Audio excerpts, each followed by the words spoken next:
ਇੱਕ ਹੋਰ ਪਾ ਲਈਏ ਉਹਦੇ ਤੇ ਹਲਕਾ ਮਾਲ ਪਾਣਾ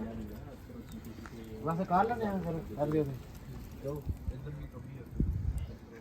ਉਹ ਇੱਕ ਖੋਲਣਾ ਤੇ ਉਹਨੂੰ ਇੱਧਰ ਵੀ ਵੈਸੇ YouTube ਵਾਲੇ ਤੇ ਰਾਜ਼ੀ ਪਾਪਾ ਵਾਸਤੇ ਹੋਣਾ ਚਾਹੀਦਾ ਹੈ ਕੋਈ ਐਕਸਟਰਾ ਹੈ ਆ ਰਹੀ ਹੈ ਉਹਦਾ ਰਹਿਣ ਦੋ ਜੀ ਕੀ ਆਖਿਆ ਜੀ ਸ਼ਾਮ ਵਾਲੇ ਦੁਕਾਨ ਦਵਾਂਗਾ ਇਹ ਤੂੰ ਇੱਕੋ ਵਾਰੀ ਖਤਮ ਕਰ ਲੈ ਨਹੀਂ ਯਾਰ ਮੈਂ ਤੇ ਰੱਖ ਸੁਣੀ ਨਹੀਂ ਉਹਨੂੰ ਲਾ ਯਾਰ ਤੇਰੀ ਕੋ ਹੈ ਕੋਈ ਗੱਲ ਕਰਨ ਵਾਲੀ ਵੀ ਐਡੀ ਜਲਦੀ ਉਹ ਗਰਮ ਹੋਇਆ ਹੀ ਨਹੀਂ ਸੀ